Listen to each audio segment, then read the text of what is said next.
सो radiation की तरफ जाने के पहले let's talk about different modes of heat transfer.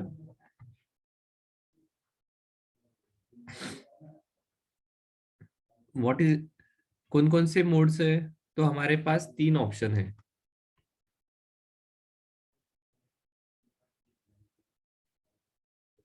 Conduction,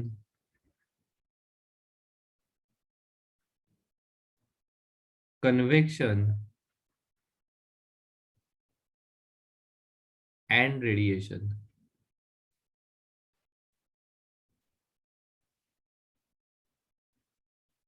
इनके तरफ जाने से पहले what is heat transfer? So heat transfer is basically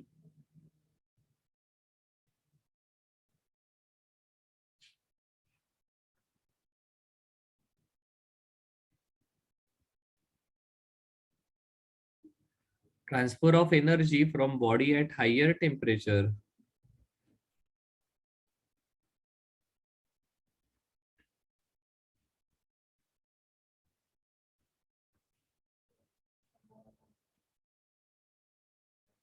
to body at lower temperature।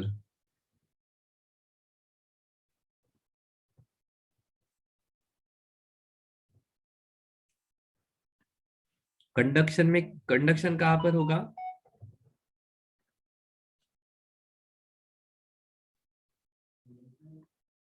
Transfer of energy from one particle या molecule to other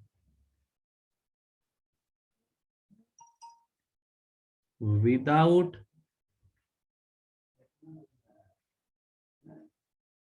actual transfer of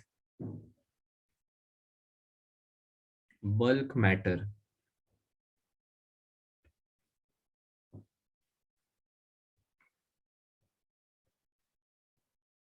अगर ये rod है और यहां पर हीटिंग चालू है,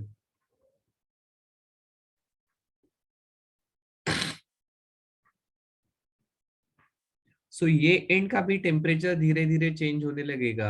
it is because heat is getting transmitted from one end to another. Heat is getting transmitted from one end to another.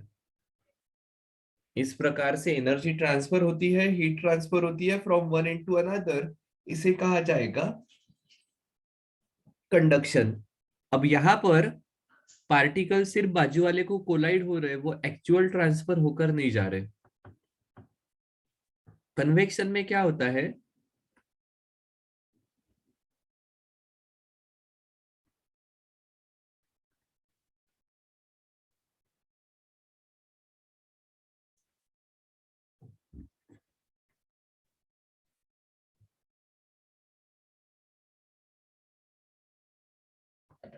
Transfer of energy with bulk matter, that is matter itself, it's transferred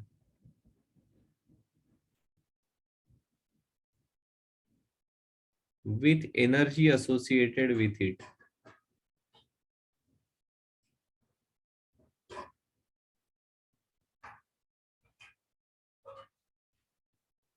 Radiation is completely different।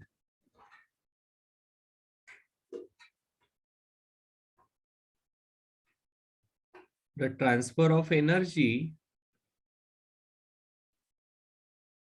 by virtue of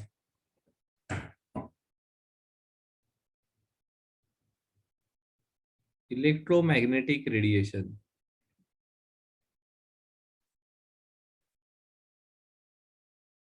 The transfer of energy by virtue of electromagnetic radiation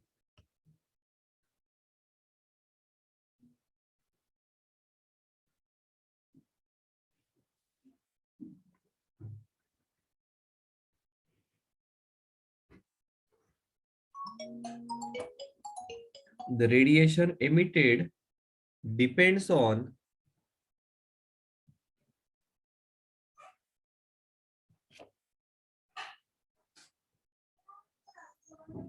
absolute temperature of body.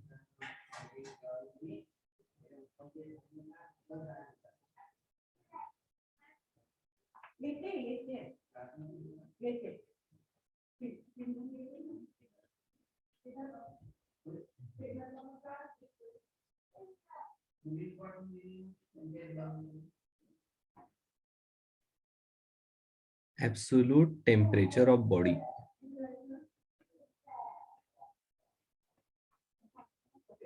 ठीक है, सो ये तीन modes है. Convection आपने देखा है,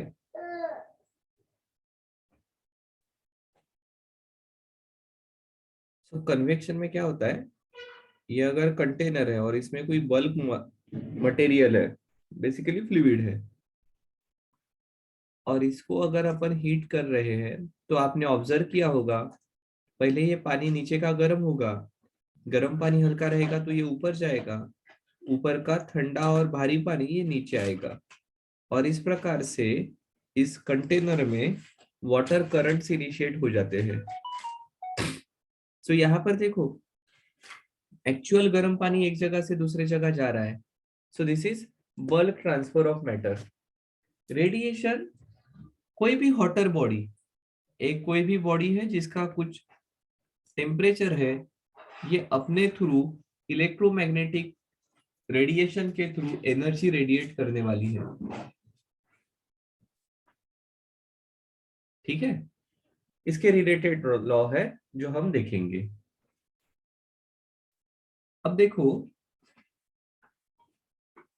यहाँ पर बल्क मैटर है, यहाँ पर एक पार्टिकल से दूसरे पार्टिकल में जा रहा है, तो ये कंडक्शन एंड कन्वेक्शन में मटेरियल मीडियम इज नेसेसरी, पर electromagnetic waves can propagate through vacuum, और इनके प्रोपोगेशन के लिए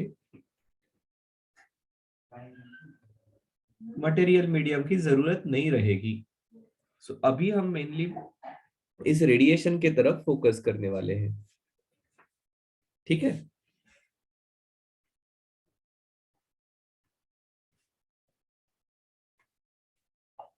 सो पहला पार्ट है हमारा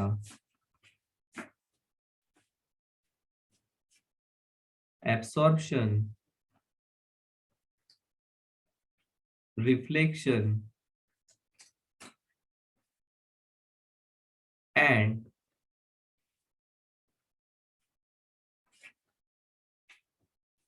transmission of heat radiation.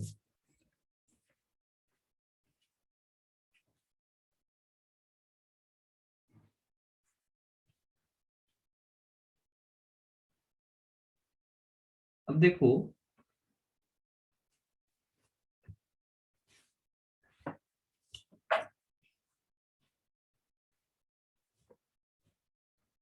जो एक कोई सरफेस है,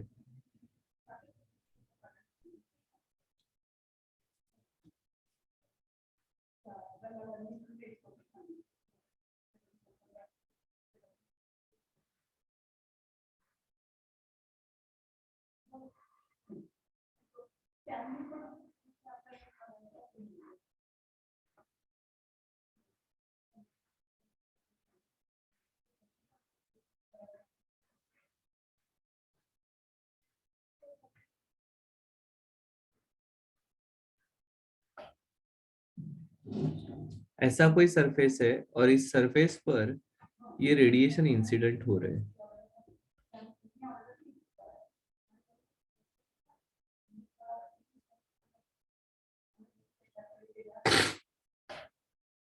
out of total radiation, incident radiation Q, कुछ part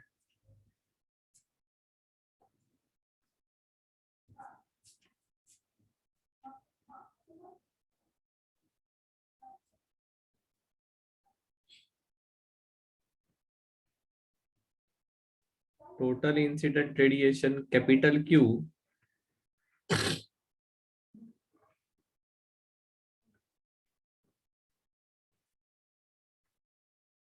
some part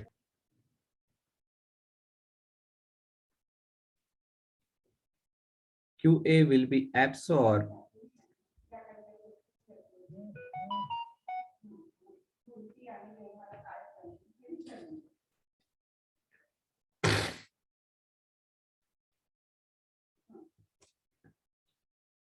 some part is transmitted and some part is reflected. ठीक है, some part is absorbed, transmitted and some part is reflected. But ये total जो absorb हो रहा है, जो transmit हो रहा है, जो reflect हो रहा है, वो किस में से part है? So ये Q में से है.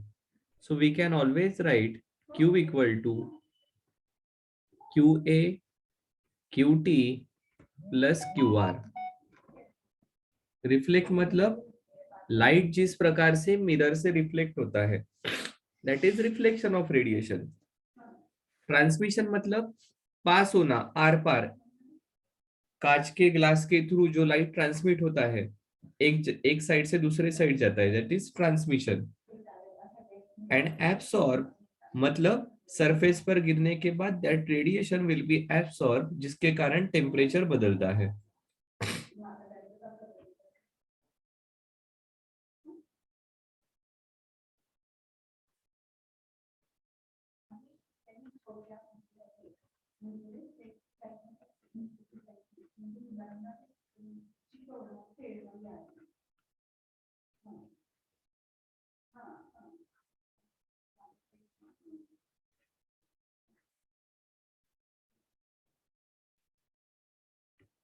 तो ये आ जाएगा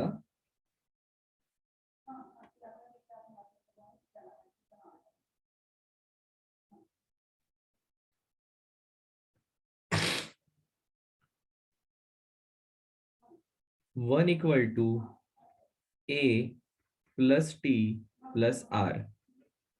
A को कहा जाता है coefficient of absorption,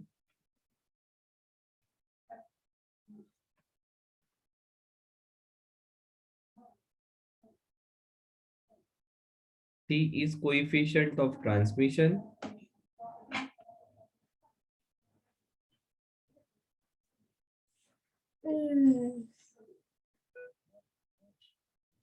and R is coefficient of reflection.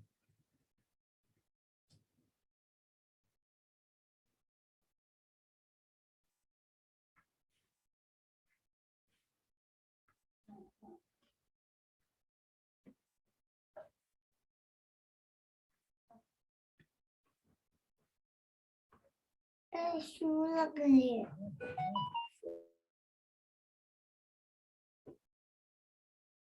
A रहेगा coefficient of absorption, T is coefficient of transmission and R is coefficient of reflection.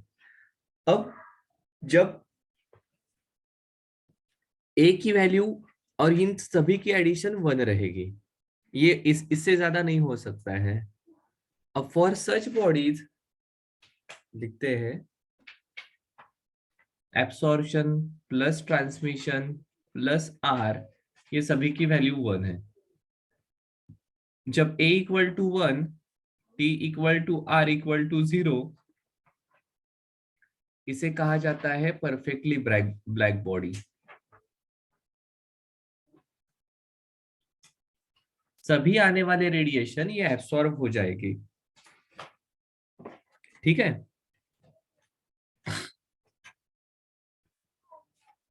T की वैल्यू 1, A और R 0, it is called as perfectly transparent body.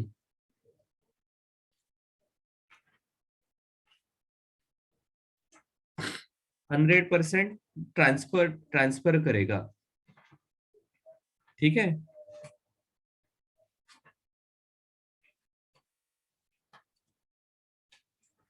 And जब R equal to 1 and A equal to एंड T equal to 0, तो इसे कहा जाएगा perfectly reflecting body, no absorption no transmission, जो कुछ भी रेडिएशन आ रहे हैं वो पूरे के पूरे रिफ्लेक्ट हो जाएंगे। ठीक है। अब दो टर्मिनोलॉजीज है जो यूज की जाती है।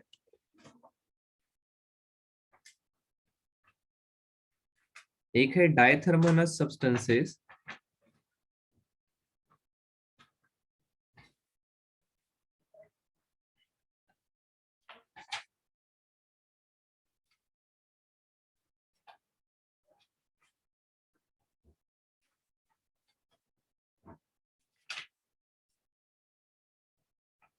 these are neither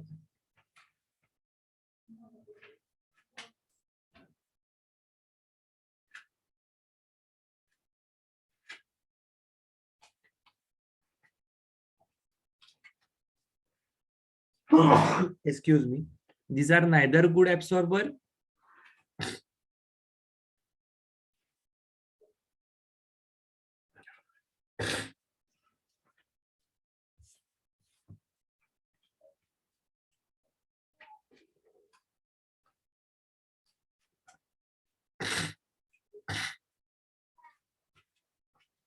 nor good reflectors।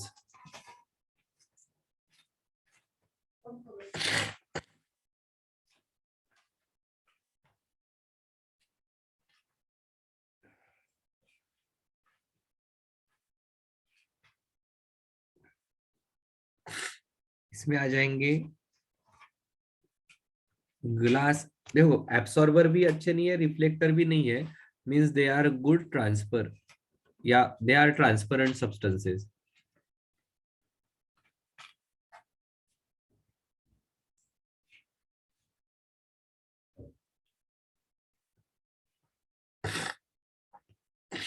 इसमें आ जाएंगे ग्लास,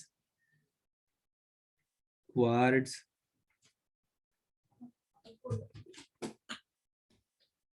हाइड्रोजन, एयर, ऑक्सीजन,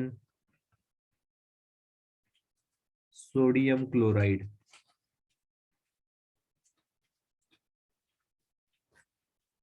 दूसरी कैटेगरी है अथर्मोनस सब्सटेंसेस की।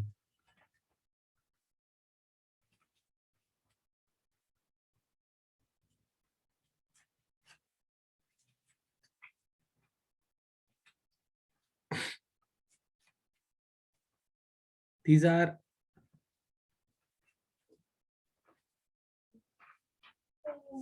opaque substances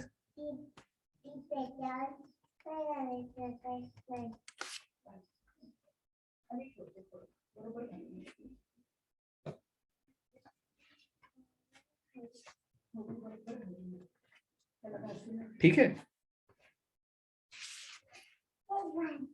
हमारे बहुत सारे सब्सटेंसेस यहाँ पर आ जाएंगे।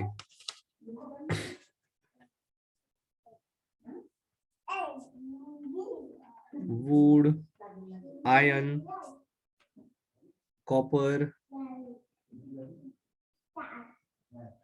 इवन वाटर भी यहाँ पर आएगा, क्योंकि वाटर एनर्जी एब्सॉर्ब करता है।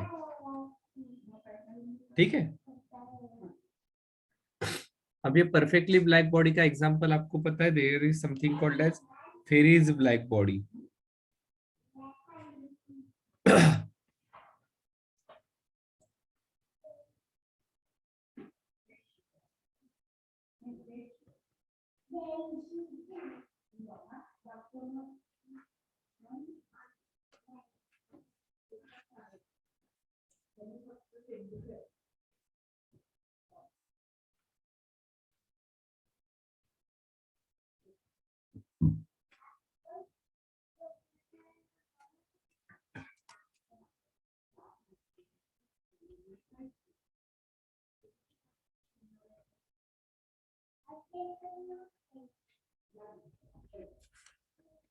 Lamp black, platinum black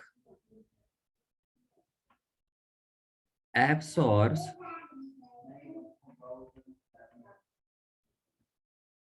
nearly 97% of radiation.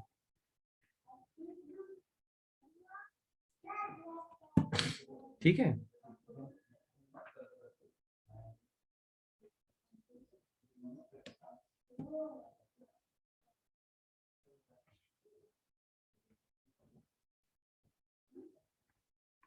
ठीक है।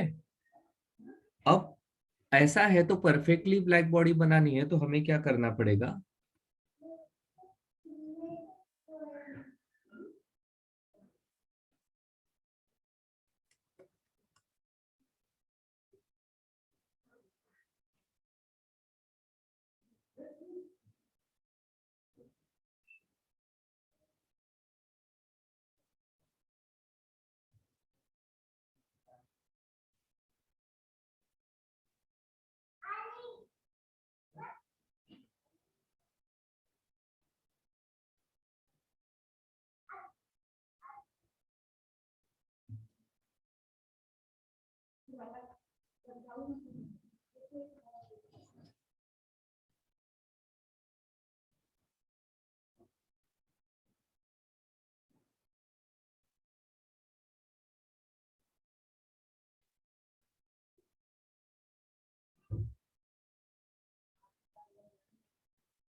सो देखो, अब जब रेडिएशन आएंगे,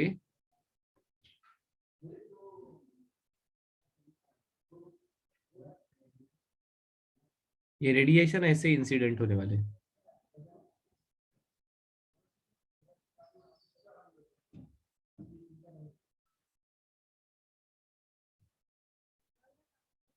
so every time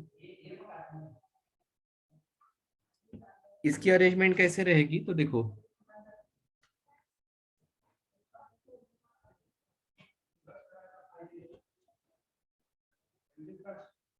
this is double walled,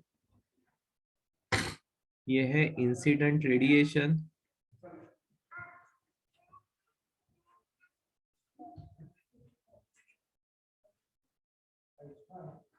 इसके बीच में, बीच वाली space will be evacuated.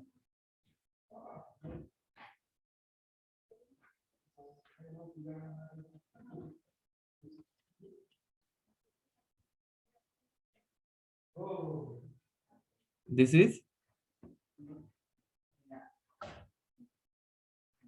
Surface coated with lamp black.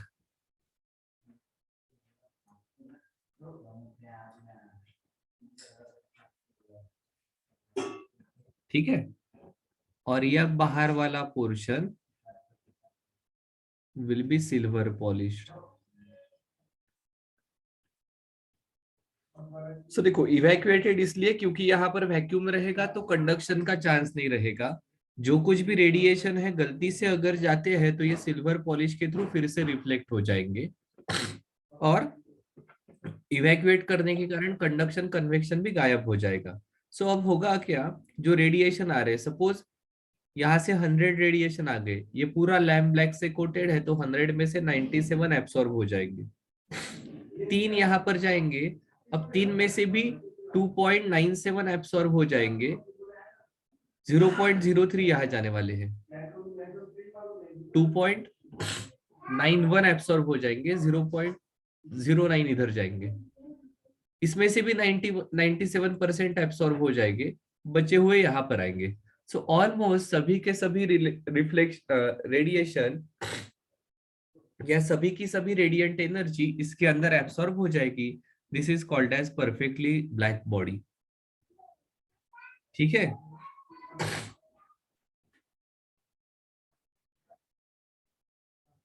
Naturally ऐसी कोई नहीं है, पर फेरी ने इस प्रकार से ब्लैक बॉडी बनाने की कोशिश की which is almost absorbs all the radiation incident on it.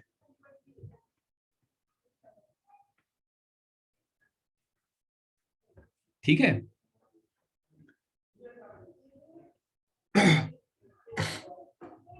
Then next part जो है, it is about emission of heat radiation.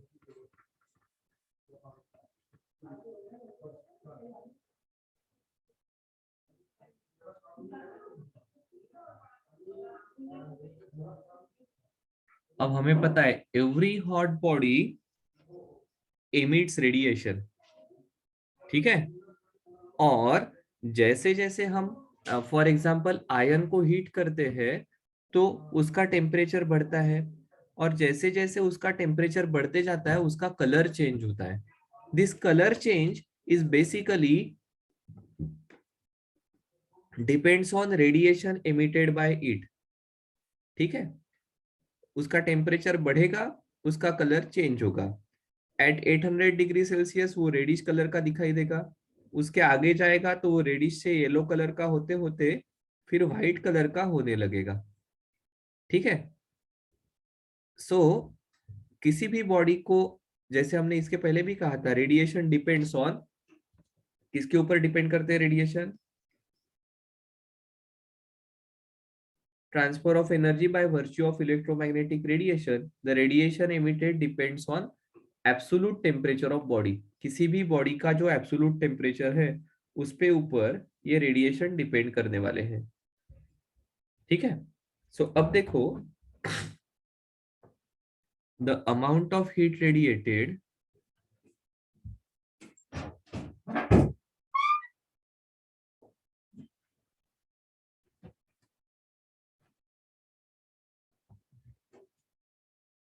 Bye a body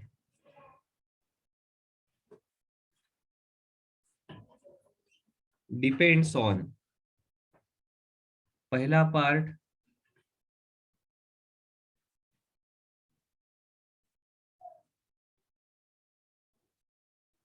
absolute temperature of the body,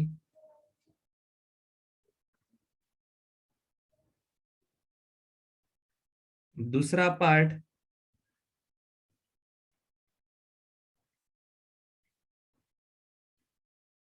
the nature of the body,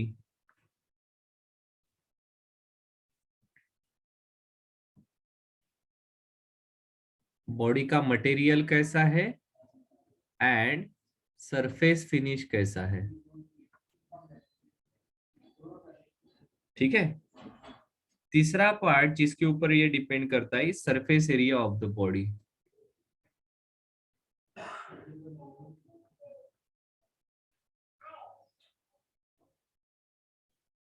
and चौथा part जिसके ऊपर रेडिए heat emitted depend करती है is time duration.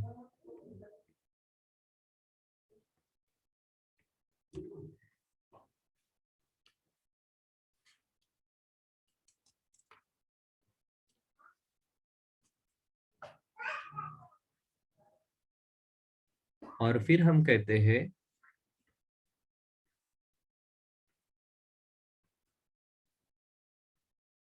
The amount of heat radiated is directly proportional to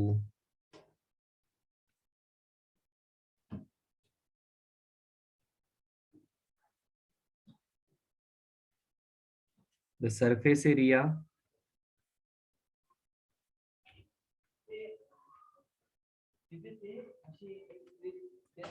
time duration t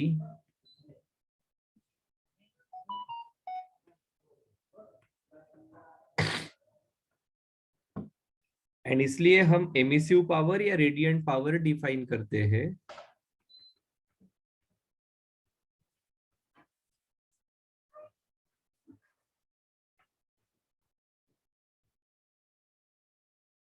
यह आ जाएगी R equal to Q upon AT।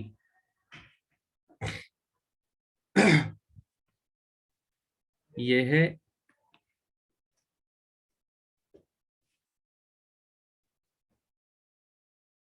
Heat radiated per unit area per unit time.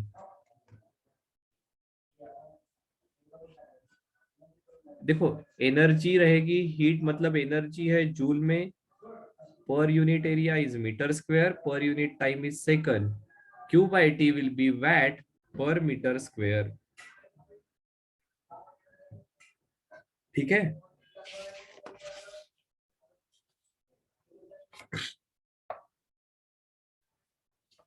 फिर हम define करते हैं coefficient of emissivity.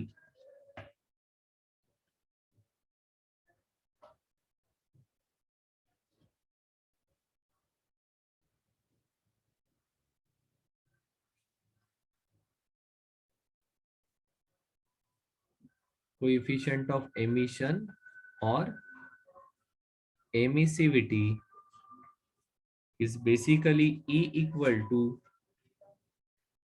emission power of a body divided by emission power of black body at the same temperature.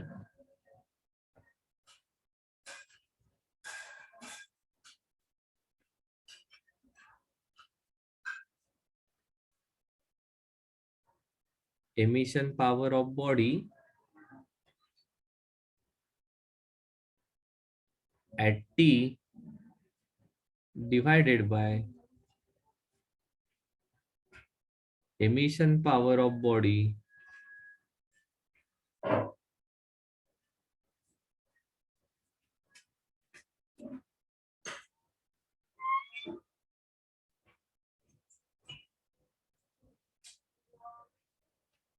black body at T. ठीक है? So for black body,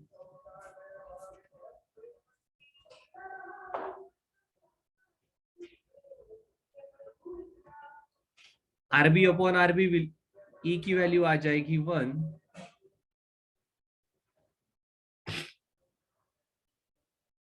For reflecting body, उसकी emissive power 0 रहेगी. E equal to 0. कुछ भी absorb नहीं होगा तो कुछ भी एमिट भी नहीं होगा. ठीक है?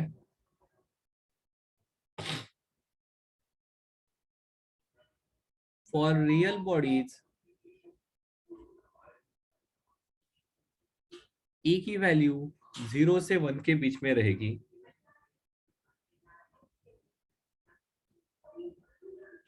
यही किरचॉफ अपने लॉ में स्टेट करता है. क्या कहता है Kirchhoff's law of heat radiation?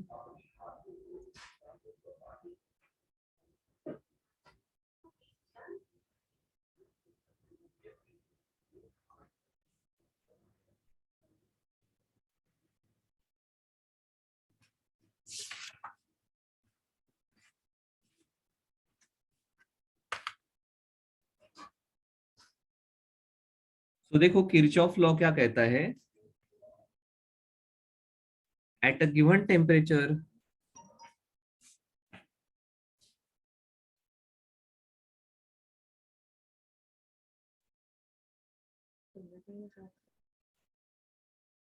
at a given temperature, the ratio of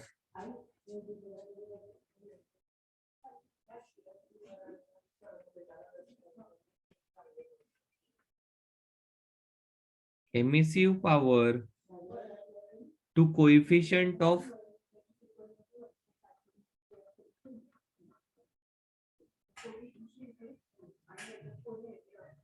absorption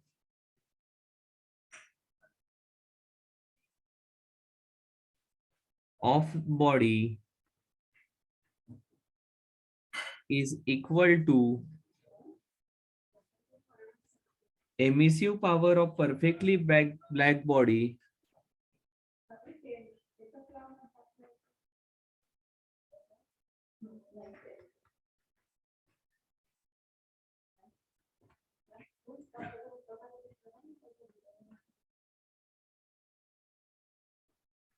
at the same temperature for all wavelengths.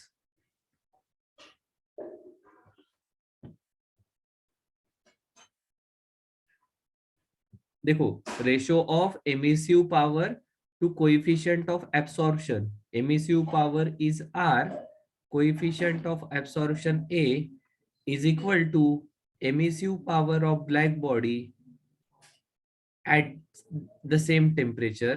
ये आ जाएगा R upon RB equal to A, but R upon RB होता है E, that is E equal to A. इस law को ऐसा भी कह सकते हैं, for a body which is emitting and absorbing thermal radiation, the emissivity is equal to absorptivity। क्या कह सकते हैं इसी लॉ को?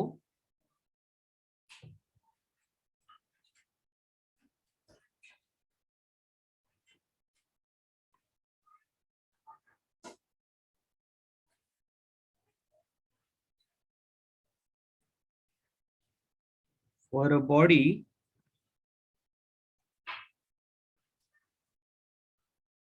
emitting and absorbing thermal radiation,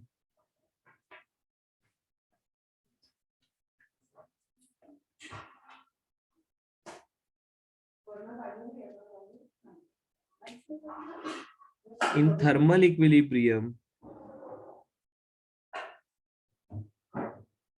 thermal equilibrium में है मतलब उसका टेम्परेचर सेम रहेगा, ये अपन कल के क्लास में देखने वाले हैं। एमिसिविटी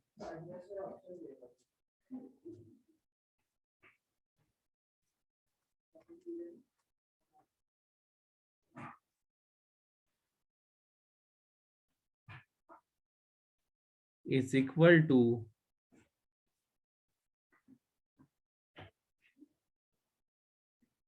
एब्सॉर्प्टिविटी।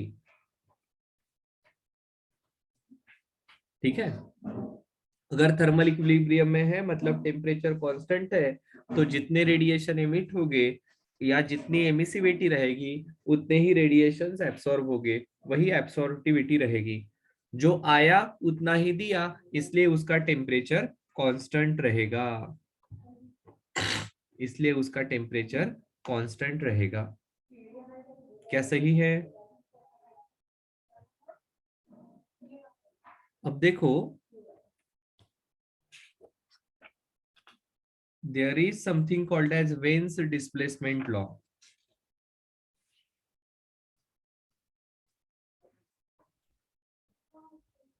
क्या कहता है veins displacement law?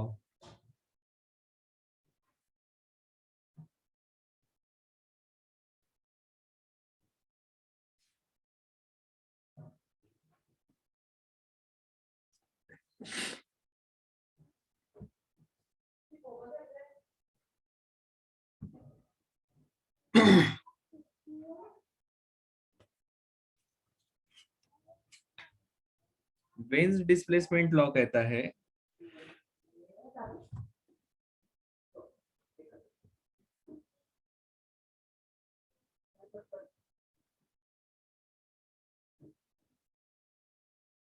the wavelength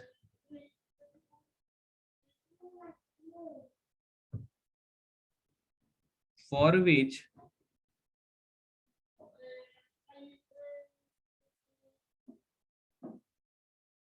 emissive power of a black body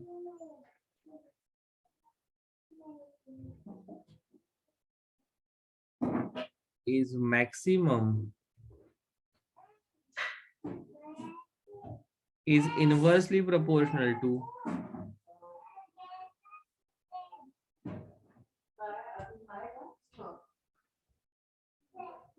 is inversely proportional to the absolute temperature of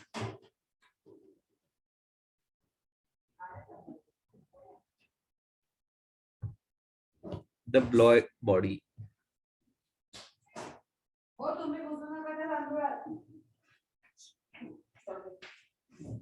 That is lambda max equal to 1 upon t, या lambda max equal to, sorry ये equal to की जगह पहले proportionality का sign है,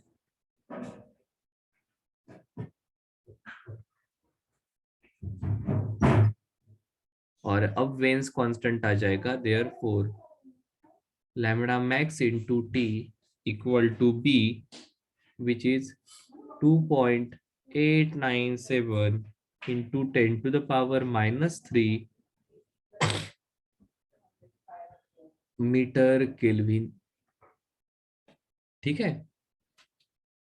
ये कहाँ से आया? तो ये पहले एक एक्सपेरिमेंट किया गया जहां पर वेवलेंथ और टेम्परेचर इसका ग्राफ प्लॉट किया गया। ये ग्राफ किस प्रकार से आया था?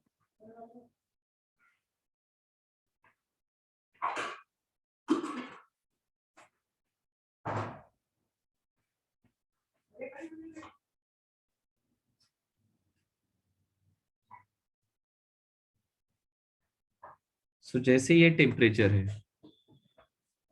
सॉरी, ये वेवलेंथ है।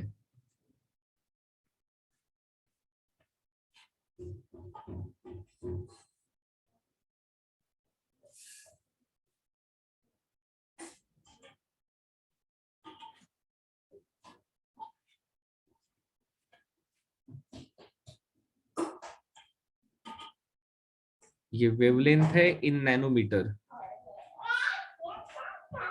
और ये है रेडियंट पावर।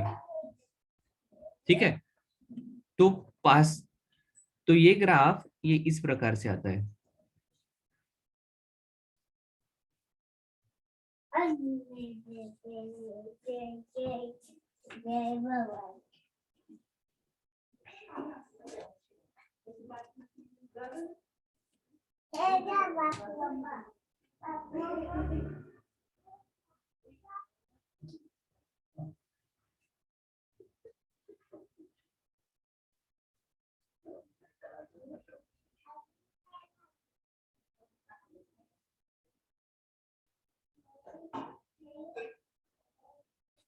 सो देखो, जैसे जैसे इस ग्राफ में हमने ऑब्जर्व किया,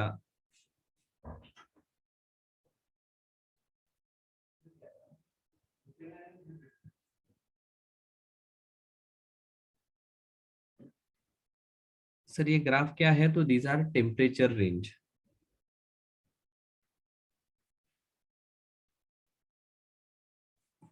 5500 केल्विन,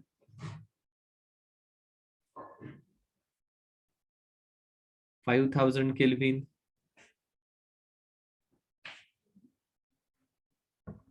4000 केल्विन, 3000 केल्विन।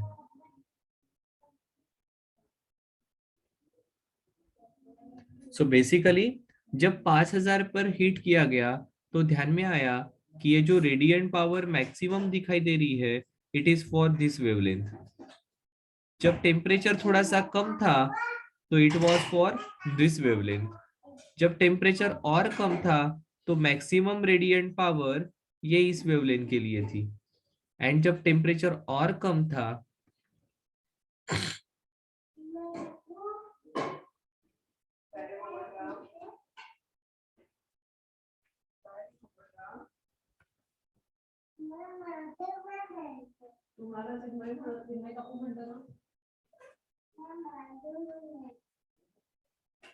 सो जैसे जैसे टेम्परेचर कम था, मैक्सिमम एनर्जी ये लोअर हायर वेवलेंथ से इमिट हो रही थी।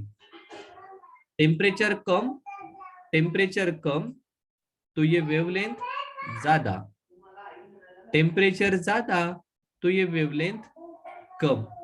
ये कौन सी वेवलेंथ है? तो ये वो वेवलेंथ है जिसके थ्रू मैक्सिमम एनर्जी रेडिएट हो रही है।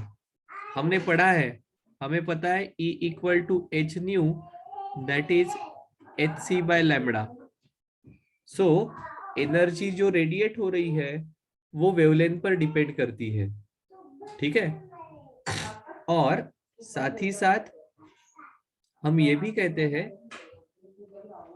जो एनर्जी रेडिएट होगी सिर्फ एक ही प्रकार की वेवलेंथ यहाँ पर रेडिएट होने वाली है क्या? तो नहीं, डिफरेंट डिफरेंट रेडिएट होने वाली है। पर कौन से वेवलेंथ का परसेंटेज ज्यादा रहेगा, कौन से वेवलेंथ के थ्रू ज्यादा एनर्जी डिपेंड रहेगी, इसके बारे में वेन्स लॉ बात करता है। ठीक है, सो अब वेन्स लॉ अगर हो गया तो we are moving towards our आखिरी law, which is Stefan Boltzmann's law.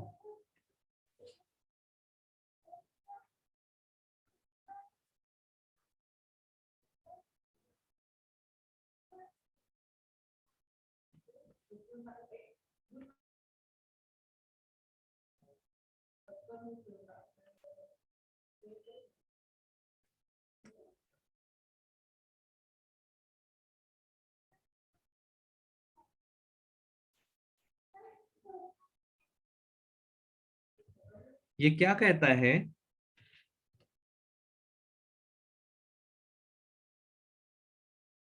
The rate of emission of radiant energy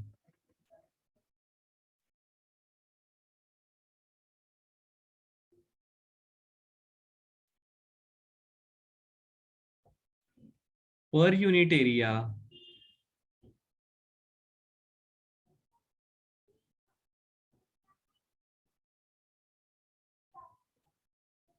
or the power radiator per unit area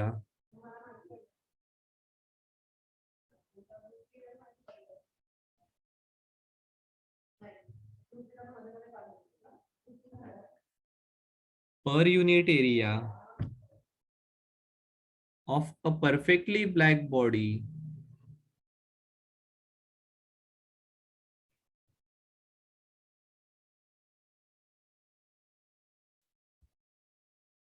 is directly proportional to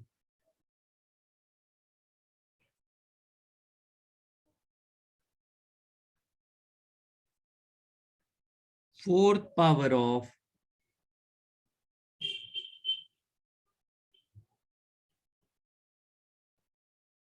its absolute temperature.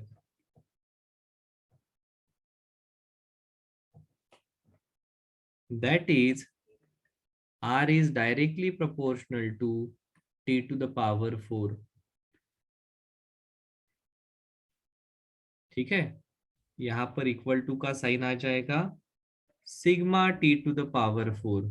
Sigma है Stefan Boltzmann constant और है ये है 5, 6, 7, 8।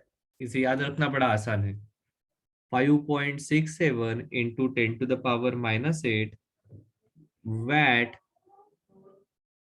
per meter square Kelvin to the power 4। ठीक है, but देखो हमने R को डिफाइन किया है। What is R? R is Q upon 80। Therefore,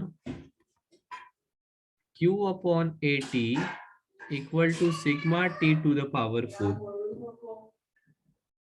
ठीक है, अब ये किसने एमिट की है? This is emitted by black body. ठीक है,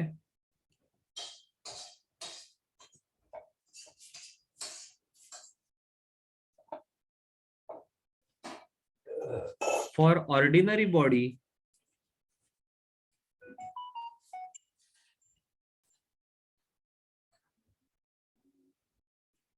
एमिसिविटी क्या होती है देखो तो जरा। Emissivity is E upon RB. ठीक है, सो अभी हमने आरबी की वैल्यू लिखी। आरबी की वैल्यू है sigma T to the power 4।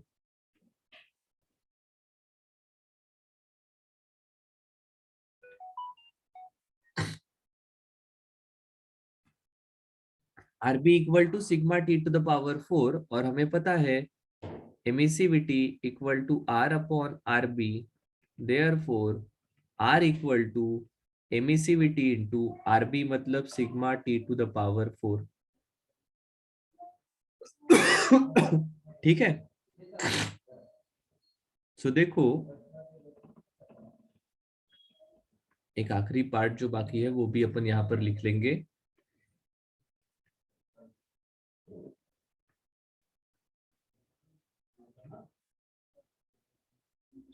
A black body will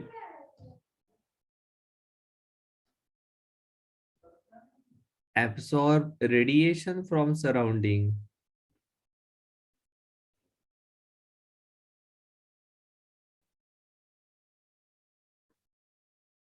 and radiate energy to surrounding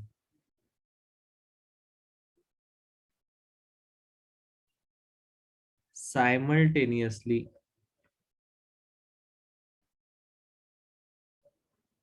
ठीक है, सो देखो, एनर्जी रेडिएटेड रहेगी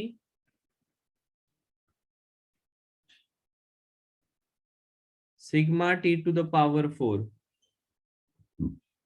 एनर्जी एब्सॉर्ब रहेगी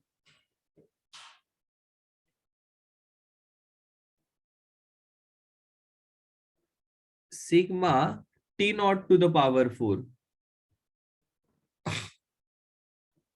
ठीक है, sigma T to the power 4 आ रहा है, sorry, sigma T to the power 4 ये रेडिएट हो रहे हैं, sigma T to the power 4 ये एब्सॉर्ब हो रहे हैं।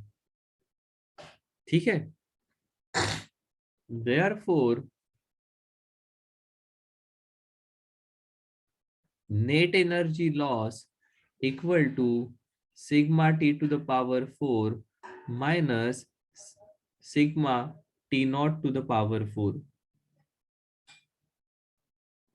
ठीक है, सो इस प्रकार से एक ब्लैक बॉडी है, ये साइमल्टेनियसली एनर्जी एब्सॉर्ब करती है और रेडिएट भी करती है। जो एब्सॉर्ब होती है, इट डिपेंड्स ऑन कैसे रेडिएशन आ रहे हैं, क्योंकि वो उसके एब्सॉर्ब करने की एबिलिटी तो 100% है, सभी का सभी एब्सॉर्ब होगा। आने वाले रेडिएशन जिस जैसे रहेंगे उस प्रकार से वो सभी के सभी रेडिएशन एब्सॉर्ब करेगी। आने वाले रेडिएशन डिपेंड करते हैं सराउंडिंग का एब्सोल्यूट टेम्परेचर कितना है, इसलिए हमने एनर्जी एब्सॉर्ब लिखा sigma T naught to the power 4। Radiate कितना हो रहा है ये डिपेंड करेगा उसके एब्सोल्यूट टेम्परेचर पर। सो भले ही इसने sigma into T to the power 4 दे दिए, पर simultaneously sigma into T naught to the power 4 ये एब्सॉर्ब भी किए हुए रहेंगे। ठीक है, एंड दैट्स इट, इतना ही पार्ट हमारे सिलेबस में है।